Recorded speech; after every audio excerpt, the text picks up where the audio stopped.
감사한 것들이 참 많은데 특별히 교사기도 대행진 새벽에 한 주간 동안 했었죠. 우리 교회 모든 교회학교 교사 선생님들 그리고 많은 성도들 또 목회자들이 강사 목사님의 말씀을 통해서 큰 은혜 받았습니다. 저는 담임 목사이고 전체를 이끌어가지만 저는 사실 어렸을 때 주일학교 다녀본 경험이 없어요. 예수를 청년 시절에 믿었기 때문에. 또 예수 믿고 난 다음에 담임 목사님의 강권에 의해서 할 수 없이 교회 학교 1년 정도 고3 학생들을 가르쳐 본 경험만 있을 뿐인데, 저는 이번 그 교사 기도 대행진 통해서 정말 교사 선생님들도 저렇게 상처받을 수가 있구나. 아이들한테 또 교사 선생님들이 정말 애환들, 고민들 그런 걸 새롭게 깨닫게 됐고요. 많은 말씀의 은혜와 또 도전을 받았습니다. 그리고 저도 함께 기도할 수가 있었습니다. 얼마나 복되고 축복된 그런 감사한 제목이었는지 모릅니다. 오늘도 참석하신 여러분들에게도 큰 은혜가 됐을 줄로 믿습니다.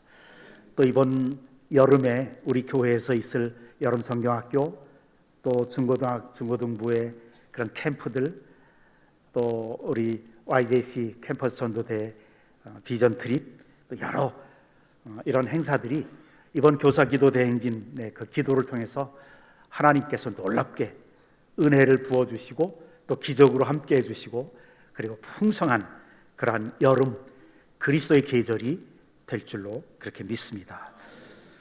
오늘 주일 예배 참여하신 여러분들, 여러분들의 삶의 구석구석에 또 가장 필요한 영역 속에서 하나님의 은혜와 성령의 역사하심이 넘치게 나타나기를 주님의 이름으로 축원합니다. 옆에 분과 함께 인사하십시다. 하나님이 함께 하십니다.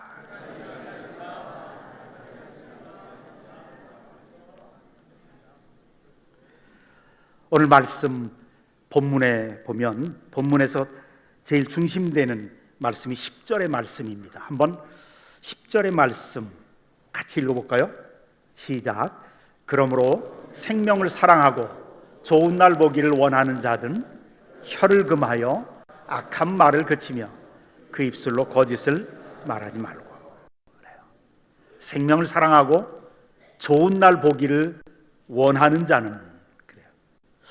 인생의 연륜이 깊어질수록 더 깊이 가슴속에 부딪히는 그런 말씀입니다. 또 우리 젊은 사람들에게는 인생의 방향을 어느 방향으로 추구해야 될 것인가, 삶의 방향을 명확하게 제시해 주는 말씀이기도 합니다. 여러분, 하나님은 우리가 날마다 기뻐하고 즐거워하는 삶을 살기를 원하십니다. 자녀들이 있는 부모들이 우리 자녀들이 우울하고 근심 걱정에 가득 차서 칙칙하게 사는 것 부모들 입장에서 원치 않잖아요. 똑같이 우리 하나님 아버지도 우리의 자녀, 하나님의 자녀인 우리가 더 밝고 더 즐겁고 복되게 살기를 하나님은 간절히 원하십니다. 그래서 잠언 10장 22절에 보면 여호와께서 복을 주심으로 사람에게 부하게 하시고 근심을 겸하여 주지 아니하시느니라. 그래요. 근심 걱정이 가득하면 아무리 재물이 많아도 그게 무슨 소용이 있겠습니까? 근심, 걱정, 그래서 심령이 눌리고 스트레스 가득 쌓이고 그래서 침울해지고 칙칙하게 살아가는 그것은 하나님의 뜻이 아닙니다. 그래서 데살로니가전서 5장 16절 18절에 보면 항상 기뻐하라. 이는 그리스도 예수 안에서 너희를 향하신 하나님의 뜻이니라. 그래요. 예수 없는 사람들은 기뻐할 일이 있어야 기뻐하죠. 내가 원하는 것을 내가 손 안에 잡아야 기뻐하잖아요. 그런데 많은 그리스도인들이 이 말씀을 감정의 영역으로만 생각을 해요. 세상 사람들하고 똑같이. 항상 기뻐하라. 이 문제는 감정의 문제가 아니에요. 순종의 문제입니다. 이건 명령이에요. 기뻐할 일이 있어야 기뻐하지, 이건 하나님 안 믿어도 충분히 그런 사람들이 그렇게 이야기하죠. 근데 예수 믿는 사람들은, 성령 받은 사람들은 항상 기뻐하라. 기뻐할 일 없어도 기뻐하라는 그 명령에 순종해야 된다는 이야기입니다. 할 수 있다는 얘기예요. 이게 하나님의 뜻이다. 나라의 뜻이다. 우리는 하나님이 내 인생의 계획을 알려주시면, 내가 어떤 일을 하고 살아가야 될지 하나님의 뜻만 알려주시면 거기에 헌신할 수 있을 것 같아요. 그런데 하나님의 뜻이, 그 하나님의 비밀이 이미 계시됐잖아요. 너를 향한 하나님의 뜻은 기뻐하라. 순종할 것이냐 안 할 것이냐의 문제지, 내가 기뻐할 만한 일들이 있는가의 문제가 아니에요. 환경의 문제도 아니고 감정의 영역에 속한 것도 아니에요. 기뻐할 일이 하나도 없는데 하나님 기뻐하라고 명령하셨으니 이제부터 기뻐하겠습니다. 하나님, 그래서 웃으면서 의지적으로 순종하면 신비하더라고요. 이건 저의 체험입니다. 아주 신비하게도 기뻐할 일 하나도 없는데, 내가 무시당했는데, 내가 자존심 상했는데 이 명령에 순종하겠다고 결단하고 하나님 기뻐하겠습니다 결단하고 순종하니까 마음이 너무 행복해지더라고요. 기뻐지더라고요. 그래요. 항상 기뻐하라. 왜 이렇게 말씀하셨을까요? 하나님의 뜻이라는 거예요. 하나님의 뜻대로 사는 것이기에 하나님께 영광 돌려집니다. 우리가 기쁘게 살면, 우리가 복되고 또 기쁘게 살면 그것이 우리 속에서 잠언에 보면 건강을 지켜주기도 하고요. 또 주변 사람들에게 저 친구 저 뭘 믿길래 저렇게 항상 밝지? 우리는 믿음으로 삽니다. 감정으로 사는 사람들이 아닙니다. 이거는 체험적인 영역이에요. 한번 순종해 보세요. 부부싸움 했어요? 그럼 미안해, 내가 먼저 사과하고, 그리고 나 이제부터 기뻐할 거야. 활짝 웃고 이를 악물고 웃는 거예요. 이게 순종하는 겁니다. 주님이 그걸 원하세요. 그러고 보니까 너무 행복해지더라고요. 한 번도 경험해보지 않으신 분들이 지금 듣는 것 같은, 제가 그랬다니까요. 그래요. 그러니까 자연적으로 전도가 돼요. 우리가 늘 우울하고 심각하면 암도 잘 걸린다고 합니다. 그런 연구 보고가 있어요. 그런데 늘 환하게 어린아이처럼 웃고 사는 사람은 암도 도망간대요. 10절의 말씀, 그러므로 생명을 사랑하고 좋은 날 보기를 원하는 자는, 이게 무슨 말이냐면, 다시 말하면 오늘보다 더 내일이 좋고, 이번 달보다 다음 달이 더 좋고, 올해보다 내년이 더 복되고, 현재보다 미래가 더 복되기를 바라는 사람들은 이렇게 살아라 라고 하는 이야기입니다. 더 복된 미래를 원하는 우리에게 주시는 하나님의 메시지입니다. 좋은 날 보기를 원한다면 이렇게 살아라 그러면서 제일 먼저 하신 말씀이 10절 중간에 혀를 금하여 악한 말을 그치며 그 입술로 거짓을 말하지 마라. 그래요. 무슨 얘기냐면, 좋은 날 보기 원하느냐, 더 복된 미래를 살기를 원하느냐, 말 조심해라는 거예요. 말 조심해라. 여러분, 말 한마디로 사람을 죽이기도 하고 살리기도 합니다. 그래서 잠언 18장 21절에 보면 죽고 사는 것이 혀의 권세에 달렸나니, 그래요. 진짜 그러더라고요. 몇 년 전에 아마 여러분들도 기억나실 거예요. 구체적으로 그 이름은 밝힐 수는 없지만 어떤 정권에서 새로 장관으로 임명된 분이 취임식 때 취임 인사 말 딱 한마디 잘못했는다, 그걸 언론에서 계속 파헤치더라고요. 그러다가 결국 자기가 잘못 이야기한 취임 인사 말 한마디 때문에 며칠 만에 장관에서 물러난 그 사건이 전 국민이 다 보는 앞에서 언론에 드러났죠. 그것뿐입니까? 우리 많이 보잖아요.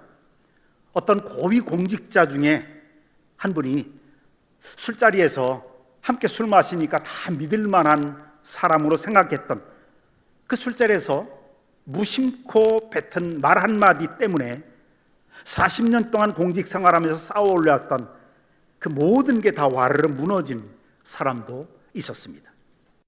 말이 이렇게 무서운 겁니다. 잠언 18장 20절에 보면 사람은 입에서 나오는 열매로 말미암아 배가 부르게 되나니, 그래요. 입에서 나오는 열매, 말이에요. 여러분, 우리는 밥만 먹고 사는 게 아닙니다. 말도 먹고 삽니다. 우리가 내뱉은 말을 우리가 스스로 먹는 겁니다. 다시 말하면 우리가 말한 대로 우리 인생이 흘러간다는 이야기예요. 여러분의 입에서 나오는 말들이 여러분의 미래를 만들어간다는 사실을 믿으시기를 바랍니다.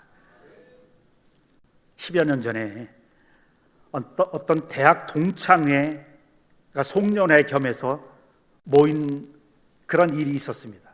거기에 참여했던 어떤 크리스찬이 자기 간증문을 적은 것을 제가 읽은 적이 있습니다. 그 동창회에 많은 친구들이 모였는데 다 중년이 됐어요. 그 중에 대기업, 아주 세계적인 대기업의 요직이었던 기획실에 근무하던 한 친구가 투덜대며 이렇게 말을 하더래요. 야, 나 요즘 죽겠다. 너무 속상해서 미치겠어. 속상한 일이 너무 많아. 그래서 술 좀 많이 마셨더니 몸이 안 좋아. 간이 좀 상했나 봐. 그러니까 그 옆에 있었던 잘 나가던 중소기업 사장 동창이 이렇게 말합니다. 야, 말도 마라. 요즘 같으면 나 회사 문 닫아버리고 싶어. 어디론가 멀리 떠나버리고 싶어. 정말 힘들어 죽겠다. 야. 그 앞에 앉아있던 고등학교 교사인 동창이 또 그런 말 하더래요. 야, 요즘에는 교사의 권위가 땅에 떨어졌어. 학생들이 말을 안 둬요. 교권이 땅에 떨어지니까 애들 가르칠 맛이 안 나. 다 때려치우고 싶어. 그래, 그 옆에서 침울하게 앉아있었던 술만 마시고 있었던 의사 친구가 이런 말을 하더래요. 야, 말도 마라. 난 돈은 좀 벌었는데 장가를 잘못 갔나 봐. 요즘 내 아내에게 너무 실망했어. 그리고 이제 그 동창회는 끝나고 3년 만에 다시 동창회 송년 모임 때 또 만났다고 그래요. 근데 그 동창생 친구들이 다시 만나서 3년 전에 자기는 술을 많이 마셔서 몸이 좋지 않다던 그 대기업 기획실 친구는 간암 말기로 죽음 직전에 있었다고 그래요. 정말 잘 나가던 중소기업 경영하던 친구는 파산을 했다고 그래요. 다 때려치우고 싶다던 교사 친구는 학생을 심하게 때려서 파면을 당했다고 그래요. 의사 친구는 이혼했다고 합니다. 이거 제가 만들어낸 말 아니에요. 기독교 잡지에 간증으로 나왔던 이야기입니다. 우리가 말하는 대로 우리의 인생이 결정됩니다. 그래서 너무 아무리 상황이 안 좋아도 죽겠다 그러면 진짜 죽어요. 우리가 미래에 좋은 날 보기를 원한다면 성령의 능력을 힘입어서 습관적으로 하던 부정적인 말, 악한 말들을 끊어버리시고요, 그 성령의 능력으로 새로운 습관, 선한 말하는 습관, 입만 열면 남 칭찬하고, 입만 열면 격려해주고, 입만 열면 야, 요즘 살만 난다, 입만 열면 그런 선한 말 습관으로 만드시기를 주님의 이름으로 축원합니다. 구체적으로 어떤 말을 해야 되는가 9절에서 말씀하시죠. 같이 읽어보십시다. 시작. 악을 악으로 욕을 욕으로 갚지 말고 도리어 복을 빌라. 이를 위하여 너희가 부르심을 받았으니 이는 복을 이어받게 하려 하심이라. 악을 악으로 악하고 욕하는 사람이 있거든요. 항상 어디나 험담하는 사람이 있어요. 나 안 보는 데서 뒷담화하는 사람이 있더라고요. 비난하는 사람이 있더라고요. 내 앞에서 하면 괜찮은데 안 보는 데서 그거 갚지 말고, 그대로 갚지 말고 도리어 복을 빌라. 이것을 위해서 너희가 부르심을 받았으니. 저는 이 말씀에 충격받았어요. 내가 하나님의 자녀로 부르심 받은 그 목적 중에 하나, 중요한 목적 중에 하나가 나를 비난하고 자존심 상하게 하고 험담하고 나를 대적하고 뒤에서 그런 사람에게 복을 빌어주라는 거예요. 그게 나를 택하신 하나님의 목적 중에 하나라는 거예요. 이 설교를 준비하다가 가만히 생각해 봤어요. 나는 과연 이걸 했나?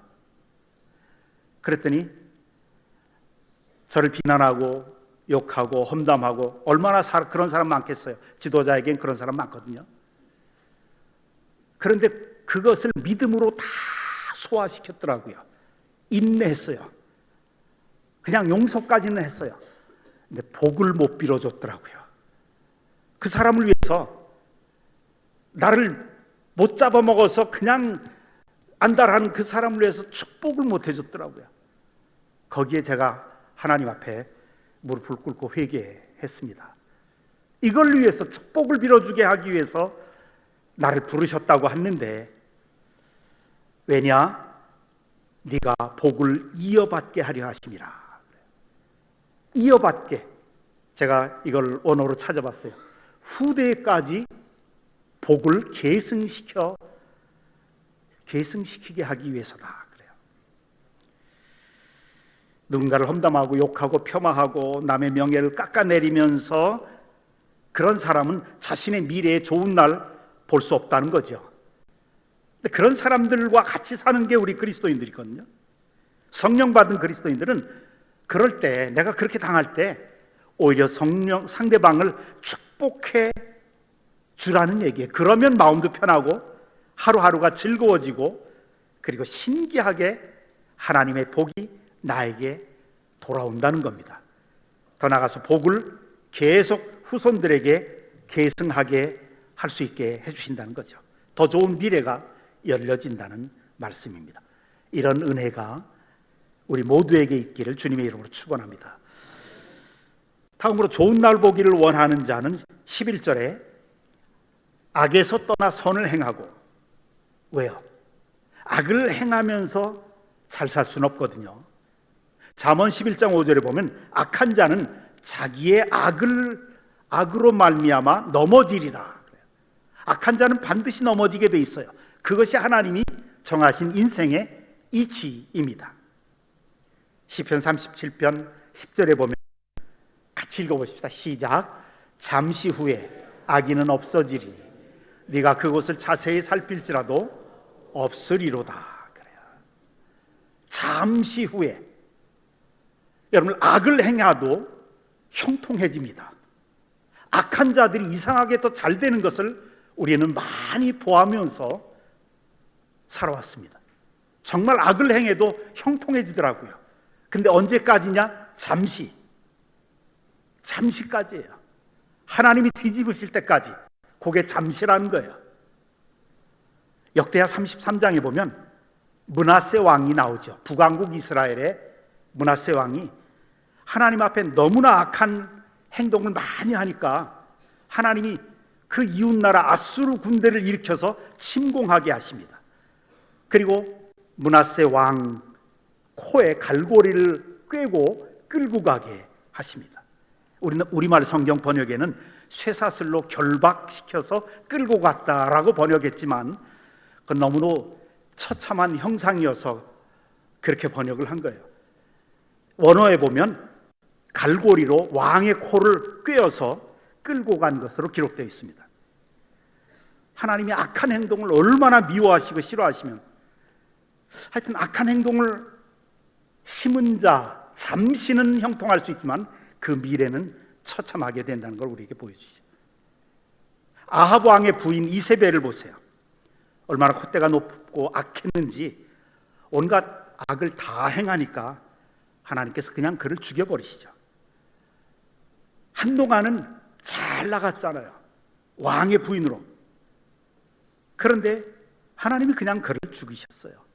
그 잠시가 끝나면, 그리고 그것으로도 심판을 다 마음을 풀지 못하신 하나님이 그 죽은 시체까지도 개들에게 먹이로 주게 하시죠.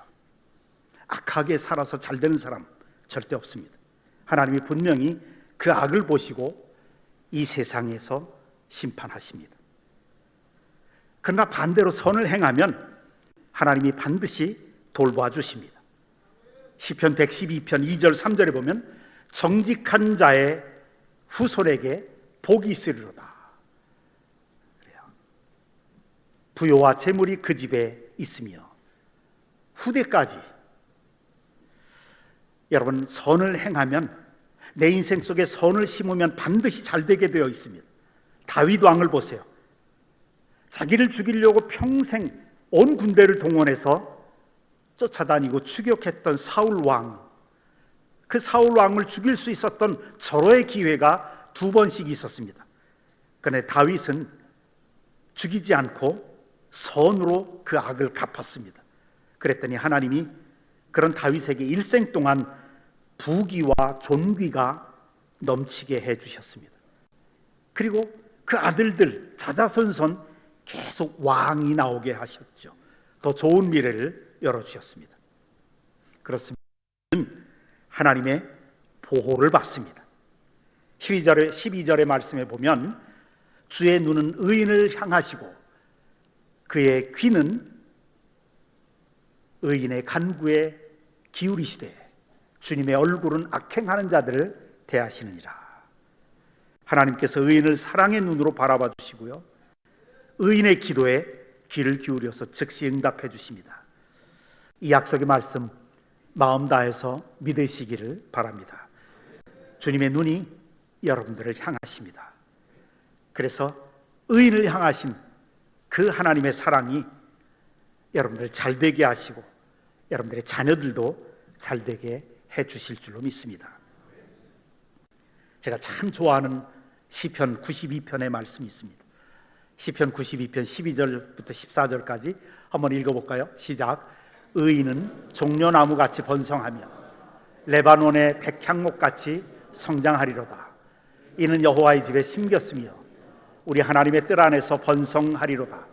그는 늙어도 여전히 결실하며 진액이 풍족하고 빛이 청청하니. 의인은 그리스도 중심의 사람, 정말 의롭게 살려고 애를 쓰는 사람들, 그리스도 안에서요 번성하며 성장하리로다. 번성하리로다. 그래요. 여러분, 우리나라에서 제일 관리가 잘된 정원, 정말 아름답고 그 아름다운, 최고로 아름다운 꽃과 나무들이 아주 잘 가꾸어진 정원이 있는 곳이 어딘 줄 아십니까? 순천이 아니고 청와대입니다. 대통령이 사는 곳이에요. 대통령이 사는 곳이니까 그 직원들이 얼마나 열심히 가꾸겠어요. 제일 정원들이 아름답다고 해요. 그런데 의인은 대통령의 궁이 아니라 하나님의 궁정에서 열매를 맺게 된다라고 말씀하십니다. 이는 여호와의 집에 심겼으며. 그리스도 중심의 사람, 의롭게 살려고 애를 쓰는 사람은 하나님의 뜰 안에서 번성하게 될 줄로 믿습니다. 또 그는 늙어도 여전히 결실하며. 좀 자신이 늙었다고 생각하시는 분들, 은퇴하신 분들, 여기에 희망이 있습니다. 여러분, 우리 교회는 장수의 DNA가 있다는 거 아십니까? 교회는 영적인 가정인데 그 가정마다, 각 가정마다 DNA가 다 있어요. 원로 목사님이 몇 세시죠? 아세요? 원로 목사님이 93세세요. 근데 오늘 아침에도 저하고 아침 식사를 같이 했어요. 정정하시더라고요. 언제 또 설교를 안 시켜주시나라고 생각하시는 것 같아요. 아직까지도 정정하는데 우리 교회의 장수의 DNA인 줄로 믿으시기를 바랍니다. 믿는 사람들에게만 적용이 돼요. 여러분들, 저를 포함해서 여러분들도 오래 살 겁니다. 하나님의 은혜 안에, 은혜 한 번이면 하나님께서 축복하셔서 여러분들 앞으로 은퇴하신 분도 30년 이상 더 살게 될 것입니다. 그런데 30년 이상 더 살 텐데 겨우 이제는 뭐 건강관리만 잘하면서 소일하면서 살지, 그렇게 시시하게 살지 마세요. 목표가 있어야 됩니다. 내가 뭔가를 새롭게 배우고 뭔가를 이루어야 될 목적이 하나 있고 목표가 있고 그렇게 사셔야 됩니다. 그래야 하나님 앞에 뭐 하다 왔냐? 너 은퇴하고 30년 동안 뭐 하다 왔냐? 너 90살이 넘도록 내가 축복해 줬는데 하나님 저 건강관리 하다가요 소일하죠 뭐, 이렇게 말하시겠습니까? 목표가 있습니다. 돈 버는 것에서는 제외됐을지 모르지만 그러나 목표를 세워서 살아야 됩니다. 세 번째로, 미래의 좋은 날 보기를 원하는 자는 11절에 화평을 구하며 그것을 따르라 그래요. 8절에도 마지막으로 말하노니 너희가 다 마음을 같이 하여 그래요. 이게 무슨 뜻이냐면 미래의 좋은 날 보기를 원하는 자는 오늘보다 내일이, 이번 달보다 다음 달이, 올해보다 내년이 더 좋고 더 복되기를 원하는 자는 서로 조화를 이루며 살아라. 인간관계를 아름답게 맺으면서 살으라는 이야기입니다. 그래야 삶이 즐겁습니다. 그래야 오늘을 행복하게 살고 내일이 좋은 날이 될 것입니다. 인간관계가 얼마나 중요한지 모릅니다. 여러분 한번 생각해 보세요. 가정에서 남편과 아내가 부부싸움했어요. 그러면 그 식탁에 식사할 때 제대로 소화가 되겠습니까? 밥술이 넘어갑니까? 그냥 서로 관계가 안 좋아졌는데 가정에서도 마찬가지예요. 남편과 아내가 관계가 꼬이고 부모님과 자녀들이 관계가 꼬이면 거긴 지옥입니다. 그래서 이 지상에서 천국과 가장 비슷한 곳이 있다면 가정이고요, 지옥과 가장 비슷한 곳이 있다면 그것도 가정입니다. 관계에 달려 있습니다. 우리가 그래서 성경이 말합니다. 내일이 좋은 날이 되기를 바라면 인간관계를 위해서, 만남을 위해서 기도하고 좋은 마음을 가지기 위해서 겸손하면서도 하나님의 자녀다운 그런 모습을 잃지 말고 조화로운 인간관계를 위해서 노력하라, 이런 얘기입니다. 그래야 오늘이 행복합니다.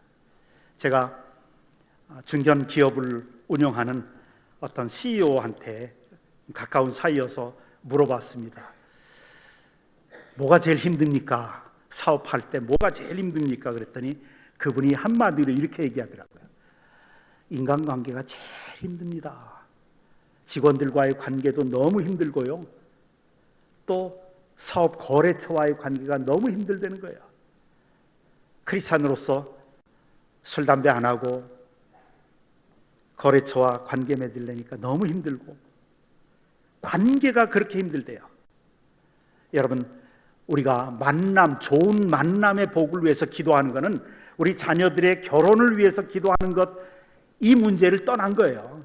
그 문제도 물론 중요하지만 우리 인생 행복해지기를 원하고 미래를 위해서라면 정말 조화로운 인간관계 잘 맺으시기를 바랍니다. 하나님께서 그렇게 방향을 가르쳐 주십니다. 마지막으로 특별히 말씀하시는 게 또 한 가지가 있습니다. 10절에 다시 보면 생명을 사랑하고 좋은 날 보기를 원하는 자는, 그래요. 좋은 날 보기를 원하는 자는 미래를 향해서 눈을 뜬 사람을 말합니다. 미래를 향한 꿈이 있는 사람. 성경은 미래를 향한 꿈이 있는 백성은 절대로 망하지 않는다고 잠언은 그렇게 말합니다. 꿈이 있는 주부는 나태해지지 않습니다. 꿈이 있는 남자는 어영부영 살지 않습니다. 미래를 향한 우리의 시선, 미래를 향한 우리의 눈을 활짝 열어야 합니다. 오늘보다 더 나은 내일이, 금년보다 더 나은 내년을 위해서 철저히 준비하고 미래를 위해서 목표를 세우고 그리고 공부도 하고 달려나가야 됩니다. 여러분, 처음엔 똑같이 출발해도요, 5년, 10년 지나면 미래를 생각하고 미래를 위해서 꾸준히 준비하면서 노력하는 사람들은 그냥 오늘 하루 그냥저냥 살아가는 사람과의 차이가 얼마나 많이 나는지 모릅니다. 연세 들으셨다고 그냥 살지 마십시오. 올해의 목표, 올해 내가 예를 들면 성경 한 번 읽겠다, 예를 들면 부부지간에 함께 성경을 동시에 읽겠다라든지, 저는 좀 나이가 드니까 새로운 목표가 필요하더라고요. 제가 선교사 시절에 사용했던 프랑스어를 20년 동안 사용을 안 하니까 너무 잊어버렸어요. 영어도 그렇고. 그래서 목표를 설정했습니다. 지금 기억력 나빠지고 나이가 들면 더 나빠진다고 그러는데 그거 개의치 않기로 했습니다. 하나님이 도와주시면 되겠지 하고 영어와 불어를 같이 공부하기 시작했습니다. 하나님께서 또 길을 열어주시면 외국인들에게 다시 선교에 또 불을 태울 수가 있겠다는 생각이 듭니다. 그냥 오늘 감사하고 오늘에 감사하고 만족하면 되지 하면서 내일을 꿈꾸지 않으면 우리의 삶은 퇴보할 수밖에 없습니다. 지금 나에게 아무런 가능성이 없어 보여도 괜찮습니다. 미래를 생각하고 준비하고 지금 시작하면 됩니다. 특별히 젊은 분들은 자신의 목표가 뚜렷해야 됩니다. 뭔가 하나를 마스터할 수가 있어야 됩니다. 사랑하는 성도 여러분, 이제 제가 오늘 말씀을 결론을 내립니다. 생명을 사랑하고 좋은 날 보기를 원하신다면 입을 잘 지키십시오. 그래서 우리의 입이 황금 같은 입이 돼서 복된 말, 격려하는 말, 세워주는 말, 칭찬하는 말만 쏟아내는 그런 습관을 들이시기를 바랍니다. 우리 속에 있는 습관화된 악, 성령의 능력으로 기도함으로 철저하게 끊고 선을 행하시기 바랍니다. 겸손한 마음으로 인간관계를 좀 신경을 많이 쓰시고 아름답게 잘 맺으시길 바라고요. 미래를 목표를 세워서 준비해 나간다면 오늘도 행복하고 내일도 행복하고 미래에 더 좋은 날들이 계속 이어질 줄로 믿습니다. 이런 은혜가 우리 모두에게 넘치게 되기를 주님의 이름으로 축원합니다. 아버지 하나님, 우리에게 말씀을 주신 것 감사합니다.